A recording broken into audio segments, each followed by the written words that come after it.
Bonjour. Vous serez certainement d'accord avec moi. Nous venons de passer, et nous sommes encore d'ailleurs, dans une période avec la pandémie qui est une période vraiment difficile. Beaucoup des personnes que j'ai pu contacter, entendre, ont exprimé à quel point elles se sentaient mal, à quel point elles avaient peur, à quel point même parfois elles avaient perdu le sens de leur vie. C'est pourquoi j'ai décidé, pendant toute cette période, et cela continue et va continuer, je l'espère longtemps, à faire des Zooms 2 fois par semaine, les lundis et les jeudis, pour aborder tous les problèmes existentiels que nous rencontrons dans ces périodes difficiles et qui ressortent avec force à ce moment-là. Une, une des choses vraiment importantes qui ont été posées et travaillées ensemble avec les personnes qui venaient régulièrement à ces Zooms et qui sont encore des fidèles, eh bien, c'est le cycle sur les jeux psychologiques. Ces jeux psychologiques qui empoisonnent notre vie et qui empoisonnent aussi la vie des autres.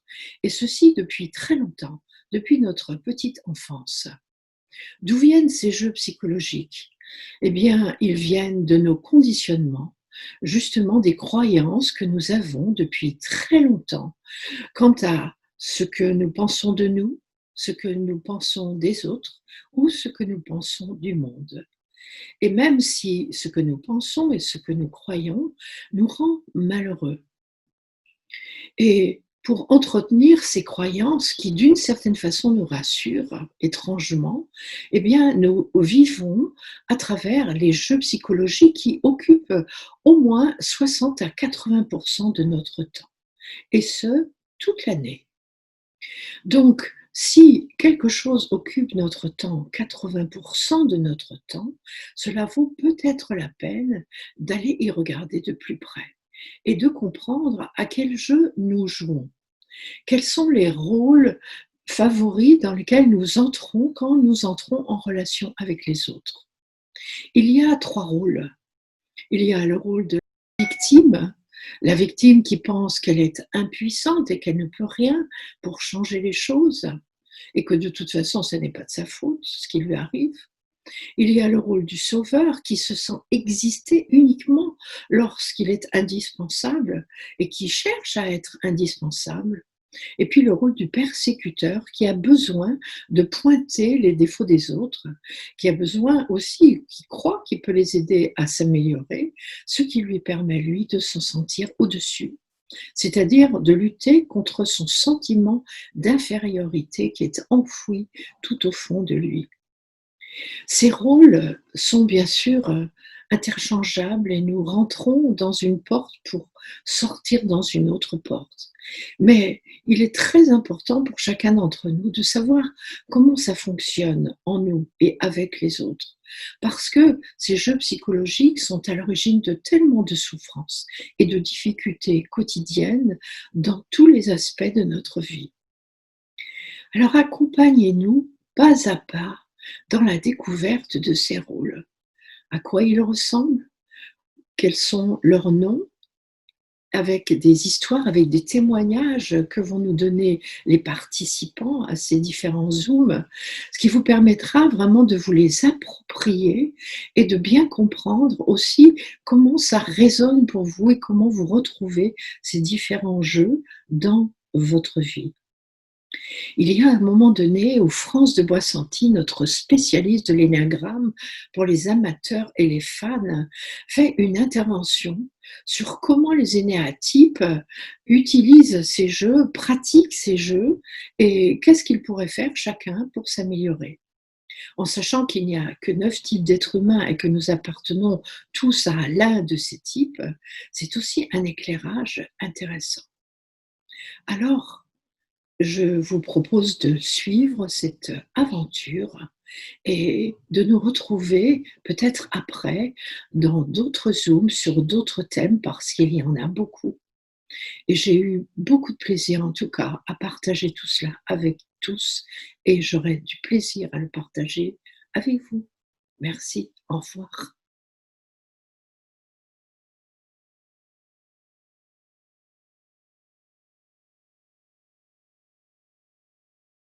La victime est celle qui contrôle tout.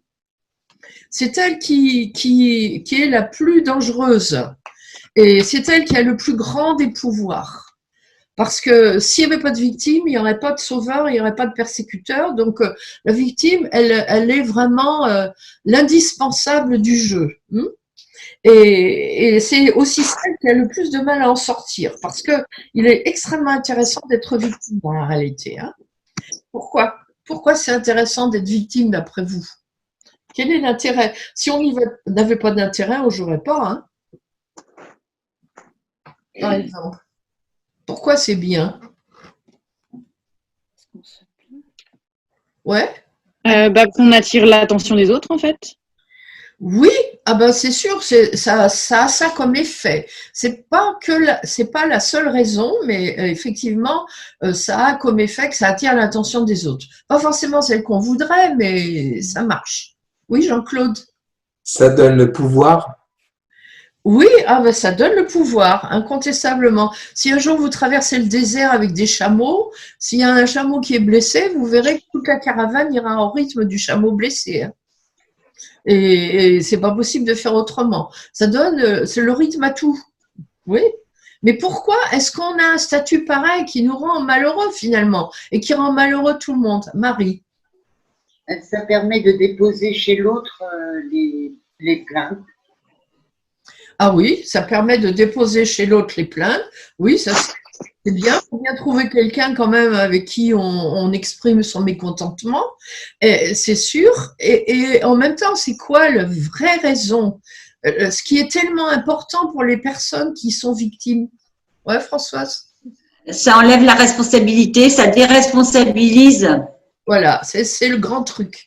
C'est ce que les victimes n'aiment pas entendre en général, mais quand on est victime, en fait, les problèmes, c'est jamais nous qui en sommes à l'origine. C'est toujours de la faute des autres. Et donc, je ne suis responsable de rien. Et ça, c'est la caractéristique de chacun d'entre nous quand il est dans ce jeu, c'est qu'il est responsable de rien. C'est toujours de la faute de quelqu'un d'autre. On peut éventuellement prendre un petit bout pour soi, mais le discours, souvent, c'est pas pour dire mais, ou j'ai pas voulu ça, mais c'est de la faute de l'autre. C'est de la faute à pas de chance, c'est de la faute à Dieu, c'est de la faute, je sais pas à quoi, mais voilà, c'est toujours la faute de quelqu'un d'autre. On a un nouvel invité qui arrive. Bonjour Franck. Bonjour Franck. Bonjour Franck, il est là, il n'a pas entendu. Voilà. Voilà. Tu sais que nous commençons à 13h30, mon ami? Ah bon? Ben oui, oui, oui. Oh, zut alors. Mais ça fait rien, tu es bienvenu quand même. Ouais, je suis content d'être avec vous. Oui, ben moi je suis contente de te voir. C'est la Suisse qui nous rejoint. Voilà. Donc nous parlions, bonjour Evelyne, nous parlions des jeux psychologiques que nous jouons dans la joie et la bonne humeur. Donc vous comprenez, pour la victime, c'est ça, c'est de la faute des autres. Donc c'est pas un rôle dont on a envie de sortir. Il est quand même bien pratique parce qu'on est déresponsabilisé. Et donc c'est vraiment, ça demande du courage, beaucoup d'authenticité, de sortir de ce rôle-là. Et pour jouer à ce jeu, il nous faut des persécuteurs qui nous font des misères, de préférence, ou des sauveurs qui, eux, cherchent à sauver, donc à s'occuper de quelqu'un. Dans les deux cas, de toute façon, ça nous ira très bien et ça marchera très très bien. Et c'est jamais eux qui gagneront, c'est nous qui allons gagner à la sortie.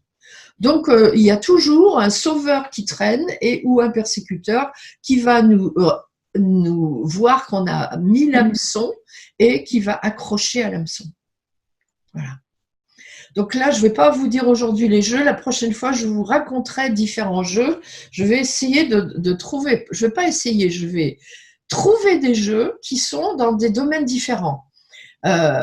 Couple, professionnel et avec la société entière, les voisins, et dans cette période de confinement. Je vous promets la prochaine fois que je vous donnerai des exemples de jeux dans différents contextes. Voilà.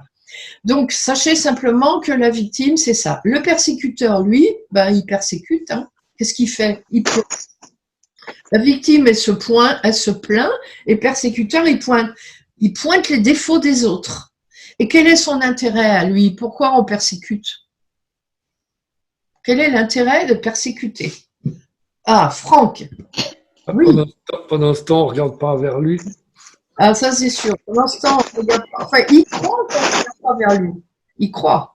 Ouais, mais en réalité, lui, pourquoi est-ce que quelqu'un persécute les autres? Persécute, c'est-à-dire les pointe, est toujours en train de les critiquer, de pointer ce qui ne va pas, même sous un ton des fois qui est un ton un peu apparemment gentil.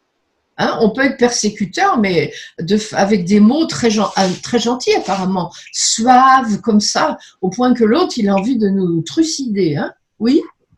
Oui, il se met en position haute.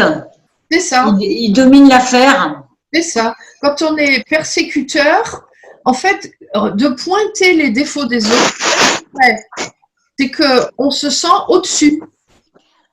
Quand quelqu'un a plein de défauts, nous, on se sent au-dessus. Or, le persécuteur en a un très grand sentiment d'infériorité et le truc qu'il a trouvé pour se revaloriser, c'est de pointer les défauts des autres. Et donc, chaque fois que je pointe quelqu'un, je me sens mieux, au-dessus. Chaque fois que quelqu'un est mieux que moi, je me sens en dessous. Donc, j'entretiens le sentiment d'infériorité que j'ai ou la piètre image que j'ai de moi dans le secret de mon cœur, souvent, parce que c'est pas ce que je montre aux autres, mais c'est ma réalité intérieure. Et j'ai besoin pour ça de trouver des erreurs chez les autres pour me sentir au-dessus. Donc, c'est aussi un rôle qui n'est pas très facile à lâcher, celui-là. Hein.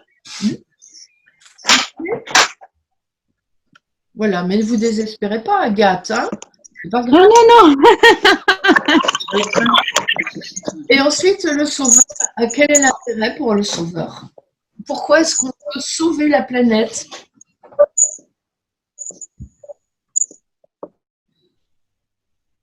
Quel est l'intérêt? On a compris le victime.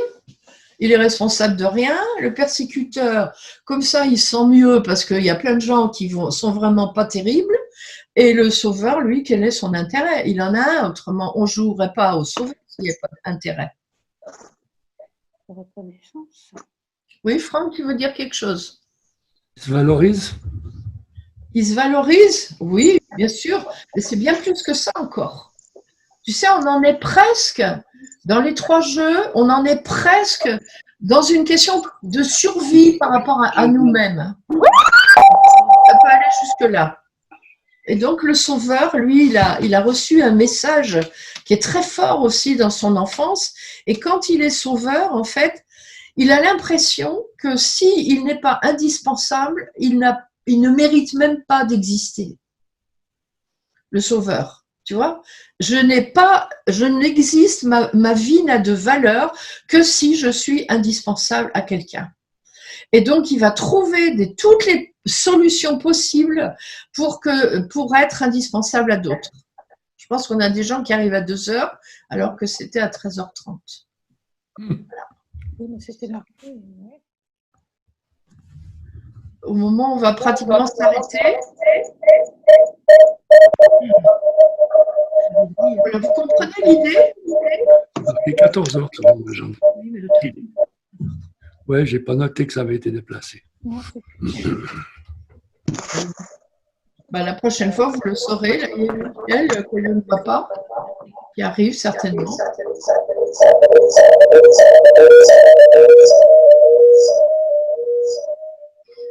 D'accord. Vous comprenez les rôles? Est-ce que vous voyez un peu comment ça fonctionne? Donc, quand on est habité par ça, il y a un micro qui est dedans. Il faudrait arrêter vos micros. Voilà, merci. Quand on est habité par ça, il est évident que c'est très difficile à lâcher. Parce que ça nous donne une raison d'exister. On a trouvé notre identité avec ce fonctionnement répétitif et nous nous rendons même pas compte que c'est un jeu dangereux qui, en fait, il est dangereux parce qu'il nous empêche d'être vrais. il nous empêche d'être en paix avec nous-mêmes et il nous empêche d'être en paix aussi avec les autres. Et donc, tant que nous continuons à jouer dans la vie à l'un ou l'autre de ces jeux, effectivement, ben le risque, et puis ce qui se passe, effectivement, c'est ça. Et ça ne nous rend pas du tout heureux. Mais vraiment pas. Donc, il est déjà intéressant, dans un premier temps, de se regarder vivre, de s'observer et de voir à quel type de jeu on a tendance à jouer. Est-ce que je suis plutôt du style plaintif ? Alors, c'est pas forcément extérieur, il y a des gens qui le disent pas, mais intérieurement, et ça, vous pouvez le voir dès le matin au réveil. Notez pendant 15 jours dans quel état vous êtes le matin au réveil, vous allez tout de suite le savoir. Si, moi je l'ai fait pendant une période, tous les matins, je marquais mon humeur. Et au bout de 15 jours, parce qu'il fallait que je le fasse pour les médecins, il fallait que je prenne ma tension, je ne sais pas quoi, et que je note mon humeur. Alors, j'ai fait ça. Et quand j'ai vu à la fin des 15 jours dans quelle humeur j'étais tous les matins, j'ai compris tout de suite. Et donc, c'est intéressant de faire ça, de noter tous les matins dans quelle humeur vous êtes et le soir dans quelle humeur vous vous couchez. Et vous saurez à quel jeu principal vous jouez. Et la prochaine fois, je pourrai comme ça vous décrire les jeux des victimes, les jeux des persécuteurs, les jeux de sauveurs, en vous donnant des exemples un peu nouveaux. Comprenez ? Si vous acceptez de faire ça et de les noter comme ça, vous serez peut-être étonné de constater dans quoi vous êtes. Si le matin, vous vous réveillez avec envie de téléphoner à quelqu'un pour lui dire votre façon de penser, en colère après je ne sais qui, et voilà, et que ça dure 2 jours, 3 jours, 5 jours, 10 jours, vous dites, ah là, il y a sûrement du persécuteur dans l'air. Et de la victime aussi, bien sûr, les deux. Vous voyez, ou alors si vous êtes mobilisé pour voir qui vous allez pouvoir aider ou que vous en voulez à quelqu'un parce que ça fait 3 jours que vous lui avez fait des masques et qu'il n'a même pas appelé pour vous remercier, alors sachez que là, il y a du sauveur dans l'air. Et que vous vous sentez maintenant victime après avoir été sauveur, d'avoir fait des masques à tout l'immeuble. Et là, il n'y en a pas un qui vous a mis un mot dans la boîte aux lettres pour vous dire que vous étiez vraiment un voisin génial. Donc, si ce genre de choses, vous l'observez et que c'est récurrent, ça vous donne quand même une bonne idée de l'ambiance dans laquelle vous avez tendance à vous mettre. Et après, je pourrais vous décrire un certain nombre de jeux dans lesquels je pense vous vous retrouverez relativement facilement. Des jeux de premier degré, c'est-à-dire des jeux sociaux qui ont une certaine banalité et des jeux dangereux qui nous ont pourri complètement la vie. Et qui nous pourrissent d'ailleurs la vie aujourd'hui aussi. Ça va? C'est bon? Enfin, c'est bon. Je ne sais pas si c'est bon, mais... Vous me suivez? Oui, Christophe. Parce que là, c'est intéressant ton anecdote. Je vais être bref. Oui. Parce que on peut se raconter des histoires sur l'humeur qu'on a le matin en se réveillant, mais ton exercice est très intéressant. Je le fais en entreprise avec des petits bonhommes comme ça, parce que j'avais un patron qui voulait absolument mettre un indicateur dans son usine, et au final, après des semaines de réflexion, on est arrivé tous les soirs avant de partir, ils mettent un petit smiley de couleur comme ça. Et lui, il aime bien savoir comment vont ses équipes. Il faut que tout le monde se sente bien, voilà. Mais des fois, les gens se racontent des histoires. On pense qu'on va bien, mais quand on y regarde bien, c'est pas vraiment le cas. Non. Voilà. Donc, je laisse tout ça à votre réflexion approfondie. Pour que vous y repensiez. C'est un petit exercice que je vous propose. Même pour ceux qui ont déjà fait avec moi les formations et qui connaissent les jeux, ça serait une première étape et ensuite on pourra regarder un rôle après l'autre en approfondissant un peu et avec beaucoup d'exemples de manière à ce qu'à la fin, chacun ait bien reconnu dans quoi il est habituellement. Ça peut aider parfois à avoir des relations de meilleure qualité après. En tout cas, d'être plus vrai avec soi-même et de savoir à quel endroit on peut faire un réel travail sur soi, déjà au niveau psychologique. Parce que c'est pas comme si c'était anecdotique. Ça n'est pas anecdotique. c'est vraiment au centre de notre vie. Et nous choisissons les uns les autres avec des jeux. Quand dans un couple, il y a des difficultés relationnelles, c'est que forcément, ils jouent. Et certaines, des fois depuis très longtemps, et des fois une vie entière. Donc, si c'est pas nommé, je vois pas très bien comment ils vont pouvoir se sortir de ça. Et les deux ont leur part de responsabilité, évidemment, obligatoirement. Voilà, je vais arrêter là pour aujourd'hui, en vous remerciant de m'avoir écouté. Désolée pour nos amis qui sont arrivés après. Par contre, je peux vous envoyer l'enregistrement si vous voulez. J'ai enregistré après un certain, pas tout de suite, mais j'ai enregistré. Je peux vous l'envoyer comme ça. Jean-Claude, vous l'avez enregistré, vous, en audio, c'est ça? Il y a le son Jean-Claude. Oui, je ne sais pas si ça a bien marché ce coup-ci, mais j'essaie d'enregistrer à chaque fois. D'accord, bah, si vous pouvez me l'envoyer en audio, parce que moi, la vidéo, je l'ai mise en route au bout d'un certain temps. Comme ça, je pourrais l'envoyer aux deux personnes qui sont arrivées après. Voilà, je vais voir si ça a bien fonctionné. Voilà. J'ai un doute. Et j'ai informé le site internet, quelqu'un qui s'occupe du site, de rectifier l'horaire pour qu'il n'y ait plus ce type de problématique. On peut revenir à nous un instant comme ça, si vous voulez. Disons que ce qui est intéressant quand on fait ça, c'est qu'on peut se poser la question de qu'est-ce qui me reste de ce que je viens d'entendre. Avec quoi je repars. Ça peut être un mot, ça peut être une image, ça peut être une interrogation, ça peut être une sensation physique ou une émotion. Parce que tout ça, ça contribue à se connaître mieux. Se connaître mieux, c'est la condition pour avoir une vie plus belle.